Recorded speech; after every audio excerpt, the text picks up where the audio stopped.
Hey everyone, my name is Chris Lambert, and on this channel we talk Kanye West. And today we are going to talk Kanye and fights because Jake Paul has called out Kanye West, among others, trying to fight them. And this is, I mean, you might be familiar with Jake Paul and Logan Paul. They got YouTube famous, have made a lot of money from YouTube videos, and are still only 23 and 25 years old respectively. And Jake Paul, you can see here, tweets, you know what? Since you dumb enough to run presidents, you dumb enough to get knocked out, WTF you at?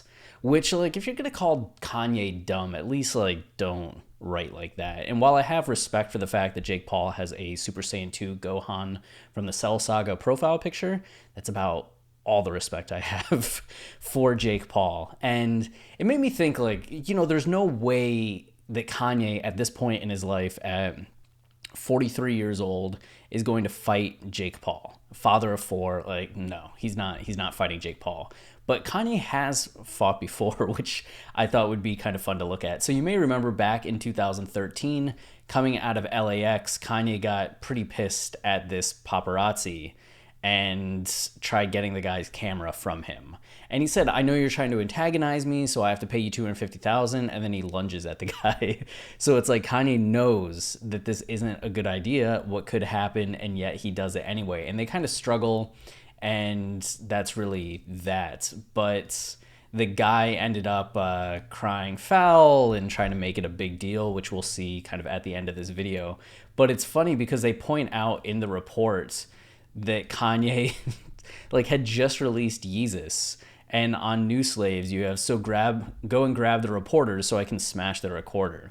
So, life imitating art, which is pretty funny because he literally just smashed this reporter's recorder. And you can see that at the end here, this guy's just like waiting for medical attention, laying down. Like, Kanye bents him over, which Kanye got him in a headlock, bent over, frame it that way, and then like kind of struggle with the camera. He didn't hit the guy. He wasn't like twisting his neck. Like, the fact that he's like laying there with his face covered, such a baby. So I think there was a lawsuit following that, and Kanye just kind of settled with the guy. But here he talks about it. There's this compilation that says Kanye West fight with paparazzi, and there's not like much to it. Like, there's Kanye like being unhappy with the paparazzi at times, a couple times calling him out, but it's mostly just here where Kanye like stops and talks to one and actually addresses the airport incident, being like, "Yo, I know y'all help us, and I try to like tolerate you, but I just found out that my grandfather was like had passed away, and this guy's trying to antagonize me." So he's trying to show some respect to paparazzi. But if Jake Paul wants to fight Kanye, that's one way to do it, is to become a paparazzi, follow Kanye around, and just really antagonize him. There's the famous video of Kanye at like 5 in the morning opening up his garage, and there's a paparazzi sitting out there at 5 a.m. and the guy's like, "Good morning, Kanye," and Kanye's like, "Shut the fuck up," which is one of my favorite Kanye moments and videos of all time.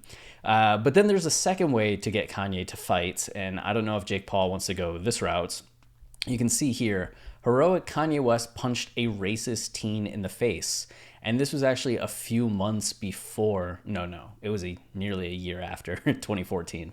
And you can see this article is weirdly written, but you can see, no, the self-proclaimed savior of music and fashion takes no vacations, particularly from his newest full-time job as TMZ headline generator. But brace yourselves, dear readers, what I'm about to tell you could very well make you like and even appreciate Kanye West's behavior.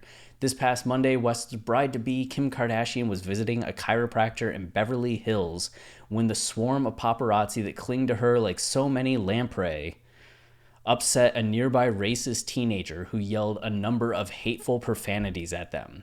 Kardashian, the Mother Teresa of our times, took the racist teenager to task for using racist and homophobic words, at which point the racist 18-year-old grew enraged at Kardashian's lack of gratitude and began berating her by dropping the N-word like it was a haunted pine cone. What? That is the best simile I can come up with due to my unique upbringing. What? Okay, anyway, Kardashian dialed West on the phone, whereupon the racist teen yelled still more racist things at West via her telephone. Long story short, West showed up and chased the teen into the chiropractor's office and punched him in the face, like something out of a movie. It's not quite how it went down. So TMZ, oh yeah, Kanye got 2 years probation for the paparazzi fight. What happened to the TMZ page? All right, let's just click the link. So TMZ has more of the story. So Kanye had actually just shown up to the building when Kim called him, and on the phone you can see that the guy says like very clearly like a F you, and Kanye met up with Kim and he rushed into the waiting room of the chiropractor Richard Hill. Uh, Rich Hill is a baseball player. I mean, this isn't the same guy, but there's a baseball player named Rich Hill, and they nickname him Dick Mountain, which always cracks me up. So just chiropractor Dick Mountain. And found the 18-year-old sitting there. Witnesses say Kanye punched the guy, and Kim screamed, "We have it all on tape." So I just love the idea that this kid like says all this racist shit, walks into the office and sits down like, job well done. Like I did great there. I really called him out. And then Kanye comes in and is just like, there you are, and punches him in the face. And that's it. I don't think anything happened about it. Oh yeah, Kanye is now officially a suspect in a battery investigation, and they want to interview him. We're also told the matter will be referred to the LA County DA for possible prosecution. I don't think anything happened there, but you can see he was still currently facing assault charges. So that 2013-2014 period for Kanye was a year of fistfights, but all seemingly for good reasons, I think. Now, if Jake Paul wants to take a similar route to trying to get Kanye to fight him, good luck. But that's what he can do. And for anyone that's confused about Jake Paul and Logan Paul and their boxing careers, so both have gone from YouTube to trying to box. I don't know why. I guess they're brothers for a reason. But you can see Jake Paul here. He's the 23-year-old. And Cleveland. They're from Cleveland, which does not represent Ohio very well. But Jake Paul's been the more successful boxer. You can see in his first match against Ensign Gibb, he got the TKO, and then the second match, which just happened a couple weeks back against Nate Robinson, like slam dunk competition winner, like NBA like basketball player who did well. He was never like an all-star best player in the league, but he was a solid like bench player, six-man, bolt of energy. Professional athlete comes in and loses, gets knocked out by Jake Paul of all people. And I get that, Paul has been focusing on boxing for over a year now, right? While Nate Robinson has not been focusing on boxing, but just relying on his athleticism.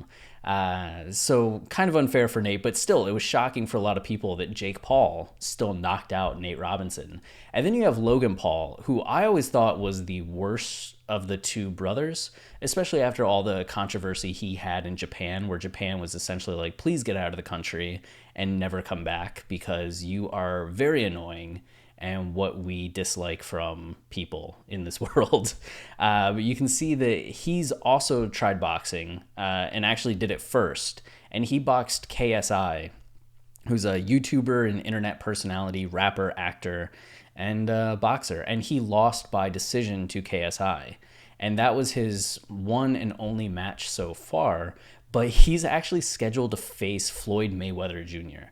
Like, Floyd Mayweather is considered one of the greatest boxers of all time. And I'm guessing, it's the light heavyweight champion, right? Featherweight, lightweights, light welterweight, light middleweights. Regardless, you can see he's had 50 total fights. He's won all 50, and 27 have been by knockout. Like, dude is legitimately one of the greatest boxers of all time, and he's going to fight Logan Paul, who is not one of the greatest boxers of all time. But it's also like a 25-year-old versus, how old is he? 43-year-old. So nearly a 20-year difference in age there. And also like a huge weight difference. And I'm pretty sure height difference. Floyd's 5'8", and Logan is 6'2". Yeah, so it's like a 50-pound weight difference.